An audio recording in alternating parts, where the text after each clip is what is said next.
Assalamualaikum warahmatullahi wabarakatuh. Saat ini sedang banyak anak mengalami diare dan muntah-muntah. Bersama saya Dr. Bagus, mari kita bahas apa yang orang tua harus ketahui.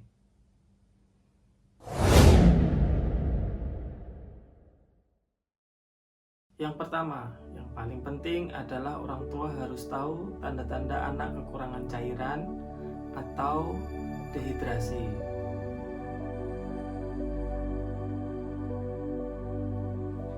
Ada 4 tanda simpel yang bisa diketahui, yaitu yang pertama, ini tanda awal anak mengalami kurang cairan atau dehidrasi yang tidak berat, yaitu biasanya anaknya akan tampak rewel atau gelisah, tidak seperti biasanya. Yang kedua, anak akan tampak sangat kehausan. Diberi minum, kelihatan nanti anaknya akan tampak sangat kehausan. Yang ketiga adalah cubitan kulit. Ya, seperti kemarin. Jadi cubitan kulit dicubit sangat lambat. Normalnya kulit perut terutama dicubit kembalinya cepat gitu.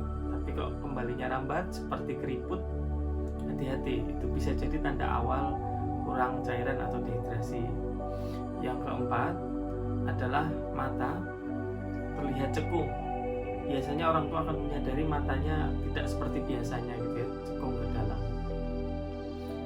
Ini adalah 4 tanda awal kurang cairan, tanda dehidrasi yang tidak berat.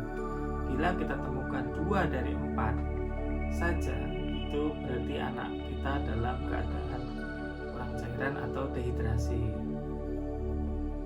Bila sudah jatuh ke tanda dehidrasi yang berat, biasanya anak akan tampak sangat lemas sekali. Disuruh minum mungkin sudah tidak kuat lagi.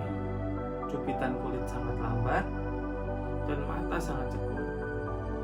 Oleh karena itu, bila didapatkan tanda-tanda yang awal tadi atau dehidrasinya masih tidak berat, segera bawa anak ke dokter atau ke IGD rumah sakit. Ada tanda-tanda lain yang bisa juga menjadi patokan selain tanda-tanda 4 tadi yang mudah kita amati. Misalnya anak tidak kencing 4-6 jam, atau kencingnya kuning sekali, atau anak-anak yang pun masih terbuka terlihat cekung, atau anak menangis air matanya tidak keluar atau tidak banyak. Itu tanda-tanda lain, tapi yang penting yang 4 tanda tadi. Bagian kedua, bagaimana penanganannya di rumah.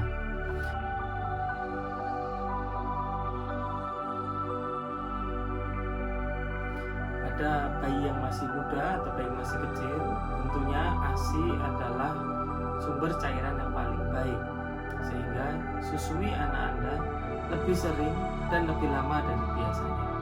Pada anak-anak yang mendapatkan ASI eksklusif, selain diberikan ASI dapat juga diberikan Oralit.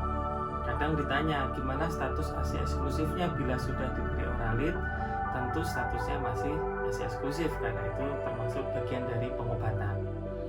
Bila anak tidak mendapatkan ASI eksklusif, bisa ditambahkan selain susu formula, selain ASI bisa ditambahkan Oralit atau cairan makanan, misalnya kuah sayur dan lain-lain. Berapa banyak cairan yang harus diberikan pada anak kita? Cairan di sini termasuk Oralit. Pada anak di bawah sama dengan 2 tahun, kurang lebih 50-100 cc setiap kali buang air besar yang cair tadi, atau 1/4 sampai setengah gelas belimbing. Pada anak yang lebih besar, anak yang berusia lebih dari 2 tahun, kurang lebih 100-200 cc setiap 1 kali buang air besar, kira-kira setengah sampai 1 gelas belimbing.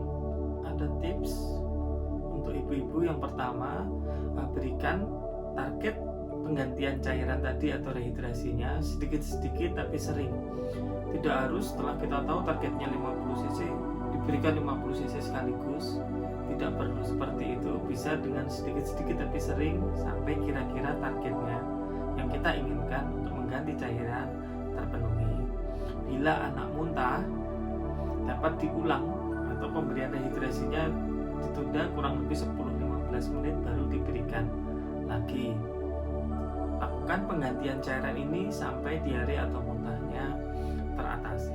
Bila penggantian cairan atau rehidrasi tidak berlangsung dengan adekuat atau dengan baik, biasanya karena anak muntahnya banyak sekali atau buang-buang airnya memang sangat banyak, dan ibu-ibu menjumpai ada tanda kurang cairan atau dehidrasi, segera bawa anak ke IGD atau ke dokter. Mudah-mudahan video pendek ini bermanfaat. Jaga kesehatan, tetap sehat. Wassalamualaikum warahmatullahi wabarakatuh.